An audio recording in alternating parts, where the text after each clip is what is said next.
everything going to be alright?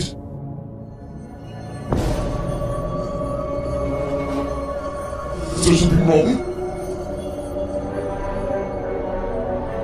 You must construct additional pylons. Damn you, Visitor!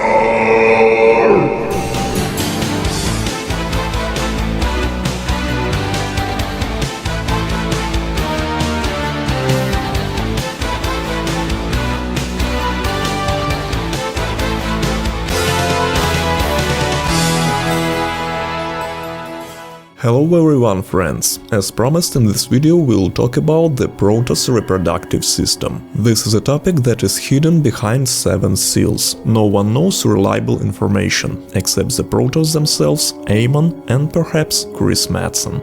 But at least some of these seals we will try to break today. I want to say right away that what is voiced in this video in no way claims to be the truth in the last instance, and is not recognized as canon, since, as already mentioned, there are no official comments from the developers, which means there is no canon. The analysis of versions and theories will most likely take a long time, so if all of the above does not scare you, we can begin. Otherwise, just turn off this video. So, first of all, let's outline the field for analysis. Modern science knows 2 main types of reproduction: asexual and sexual. In the first case, the next generation develops from the somatic cells, that is, from the cells that make up the body of a multicellular organism, without the participation of specialized reproductive cells, gametes. This method of reproduction requires the presence of only one individual, which in turn contributes to a faster rate of reproduction, because there is no need to search for a sexual partner.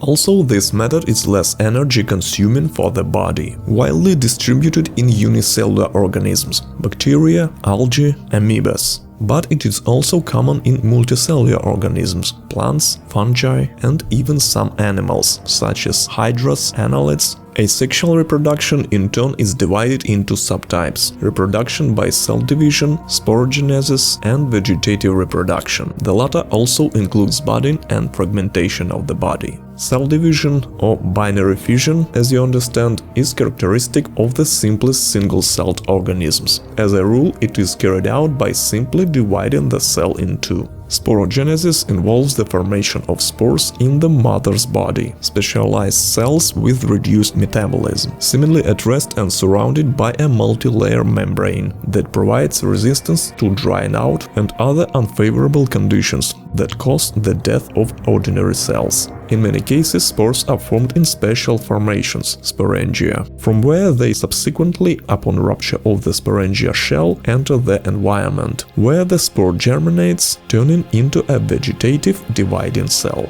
Vegetative propagation is the formation of a new individual from a multicellular part of the body of a parent individual. This occurs by separating unspecialized heirs of the body, or through the formation of specialized heirs, brood buds. In the latter cases, we are dealing with budding. And by the way, I've heard a lot of versions from people who really believe that the Protoss reproduce by budding. However, this is absolutely not true. In addition to the fact that the Protoss are divided into male and female individuals, there are a number of factors that deny the presence of vegetative reproduction. Budding is a type of asexual reproduction, in which daughter individuals are formed from outgrowths of the mother's body, buds, which are subsequently separated. Budding is typical for many fungi, mosses, some worms, hydras, etc. In several animals, budding does not reach completion. Young individuals remain connected to the mother's body. In some cases, this leads to the formation of colonies. In the game, we have not seen any Protoss with such protrusions, and if we take into account that their life expectancy is quite long, then we can assume that the period of maturation of such outgrowth will be quite long. This means that some of the Protoss could still appear in the game itself or in books with such gestation. The second point, vegetative propagation, is based on processes similar to regeneration processes. As a rule, in the absence of the ability to regenerate in a group of organisms, there is no vegetative reproduction.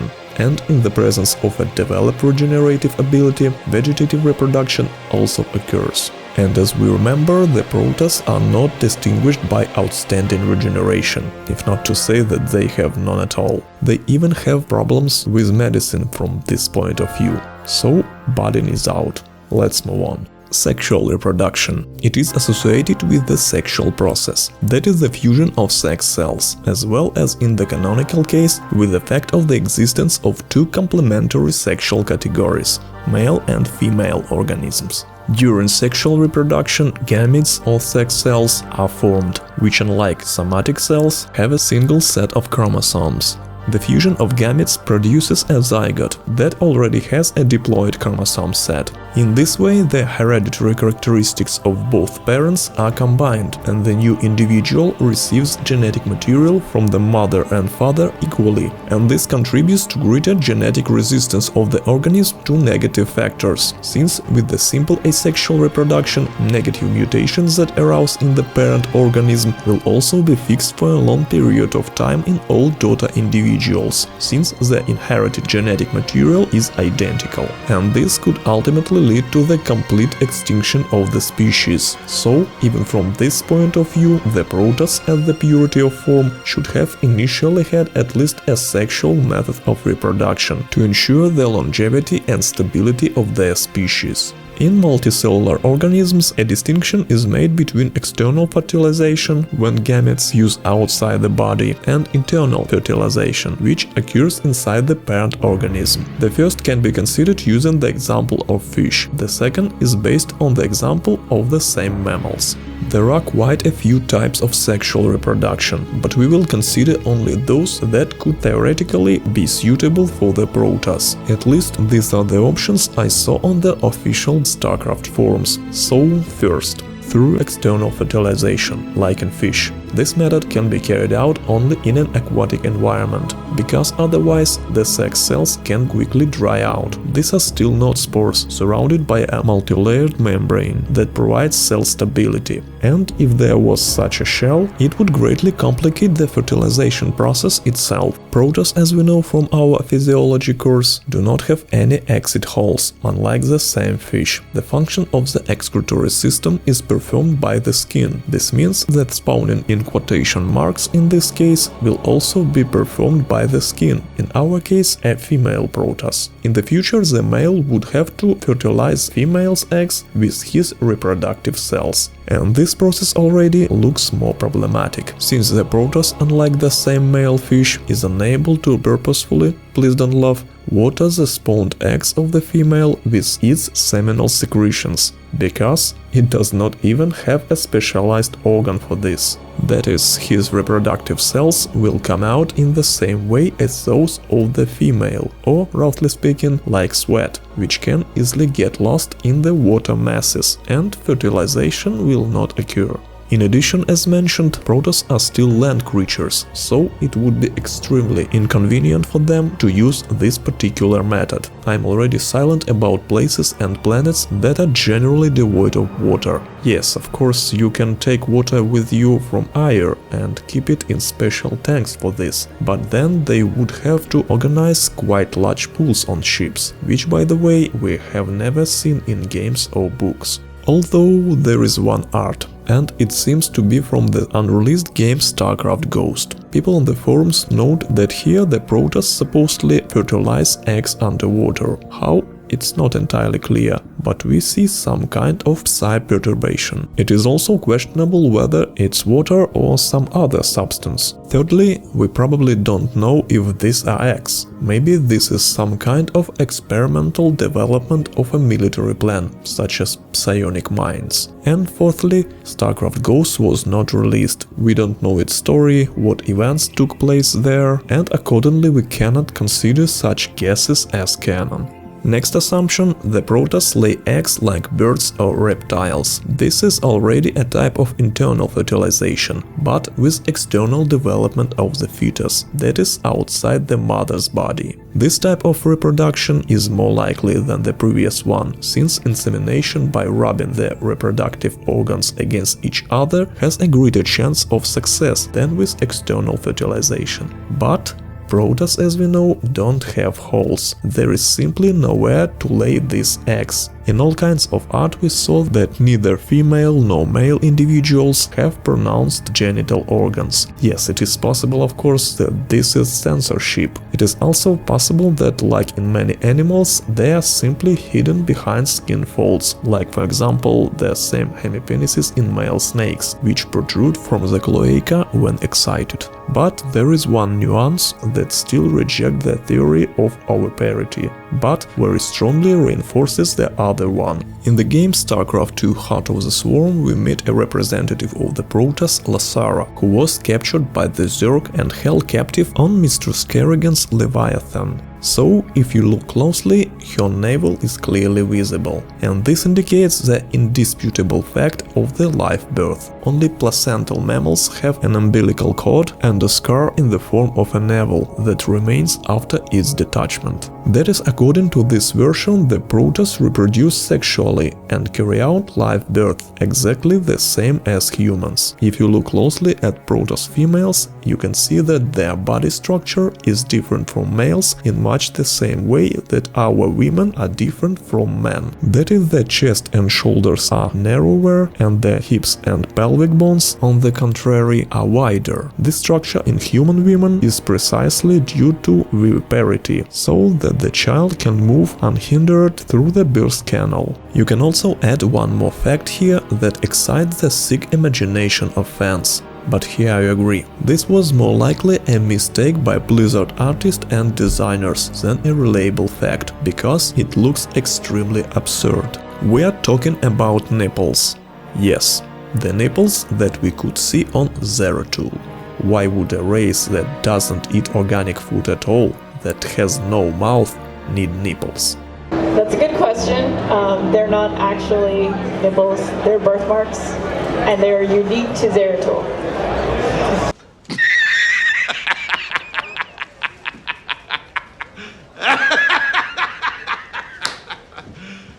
You serious? It seems to me that Blizzard simply went too far with the transfer of anthropomorphic characteristics to the Protoss. Or our previous ideas about the latter were really wrong, and in fact the Protoss have much more in common with humans than we thought. Separately from the above methods of reproduction, I would like to consider the so-called psionic reproduction, or as I called it, transcendental, because it is far beyond human understanding. In this method, two Protoss individuals, male and female, combine their psionic energy. This is something similar to the process of creating an archon, only in this case the physical shells and minds of the parents are not lost. The focused mutual psionic flow gives life to a new entity, in which consciousness, thoughts, images, and perhaps even the experience of the parents are formed. But this is essentially an energy process. The question arises where to get the physical shell for this newborn energy creature. Yes, now Protoss technology possibly makes to grow bodies in some kind of incubators. But how did they reproduce before, when there was no technology? The flesh itself could not grow on top of the energy core. The formation of heavy chemical elements would require energy expenditures at the level of thermonuclear fusion in the interior of stars. Genetic information, since it's information, can of course be transmitted through energy, the same photons or electromagnetic waves, including psionic energy. But we know for a fact that the Protoss genetic material is contained in DNA with helix strands, similar to the DNA of the Zerg or Terrans. Since this is DNA, it means with almost 100% probability that the Protoss, like humans, are a carbon-based life form, because the DNA molecule itself, consisting of nucleotides, must necessarily have deoxyribose C5H10O4, which is the main structural block and binding link of nucleotides in DNA. That is, we cannot do without physiological and chemical processes. And with the physical fusion of sex cells, this process will be more productive, energy efficient, and most importantly, more stable, since no one from outside will be able to prevent the transmission of genetic information, including by using EMP means. One of my viewers under the nickname James Rayner in the comments under a video about the physiological structure of the Protoss indicated that he personally was at BlizzCon and asked Chris Madsen a question about the reproduction of the Protoss, to which he received the answer, quote, "This action is similar to the creation of the Archon, only as a result the consciousness of both parents remains free. When completed and separated, they created a third consciousness. If this is indeed the case, then the above theory is confirmed. The only question that remains unclear is the physical shell." And now we come to the final, fifth version of the Protoss reproduction, which I personally adhere to and which at least somehow tries to explain it all. Psionic, nipples, navels, etc. In general, it combines the classical sexual and psionic versions of reproduction. Long ago, before Amon's iteration, the Protoss reproduced in the familiar viviparous way.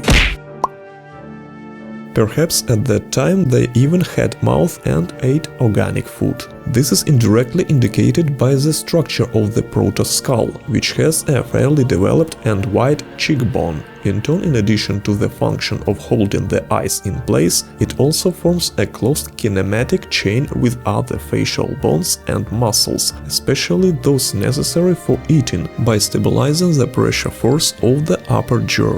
These bones are very developed usually in herbivores. As we remember, Aiur is a planet with quite lush vegetation, so I think the Protoss did not experience a shortage of food, of course, if they were herbivores. If the Protoss could eat, then breastfeeding was quite possible. Communication, however, was based on telepathy, and mouth was not involved in this process. During the xel'naga protogenesis, the psionic potential of the Protoss was strengthened, and their physiological structure was changed. The nutritional system now resembled that of plants, a process similar to photosynthesis. The Protoss lost their usual holes, since from Amon's point of view, it was far from ideal and purity of form. The process of reproduction became more dependent on the exchange of psionic forces, but the usual fusion of sex cells into a zygote was not abolished. The only thing is that the method of fertilization has changed. Now it's happened outside the mother's body. Secretion of gametes was carried out through the skin. It's hard to say in what place. Perhaps even by pressing their palms together, the Protoss could become fertilized. All this was simultaneously accompanied by the release and unification of psionic energy, which like a cocoon enveloped the newly formed embryo. Inside this cocoon, development occurred according to the typical scenario of intrauterine development. The embryo itself is located in the placenta, covered with a dense membrane. The placenta absorbs psionic energy in the quantities necessary for the development of the fetus, which is transmitted to the latter through the umbilical cord. The child receives nourishment from the parental psi energy for the entire period of development, until the moment of release from the cocoon. In all sources, the Protoss are mentioned as low fertility and relatively small race. This can be explained by the fact that this method of reproduction requires significant energy expenditure in both parental individuals. It is even possible that cases of parents dying from exhaustion are not uncommon, and then one individual is born, but two die at once. With the help of the cassia crystal, the xel'naga under the leadership of Amon tried to correct the situation, and perhaps it just made it possible to regulate the level of energy consumption and quickly recover after such birth. As I understand, at this point in time, the cassia crystal has been lost, and the Protoss are experiencing significant difficulties in replenishing their ranks with the younger generation. The long process of growing up does not help this either. Nipples, round hips, etc. remain simply as a vestige, a reminder of bygone times. Why this error was not removed as unnecessary from the genetic material of the Protoss during artificial evolution, only Amon knows. Anyway, we have come to the epilogue of our analysis. Please leave your thoughts and ideas on this matter in the comments. It's very interesting to know who else has wondered about the Protoss reproductive system and how far your ideas have come. If it was interesting, support with a like, subscribe to the channel, and for full happiness, you can also repost this video on your social networks. Thank you for your attention, and may Adun protect you.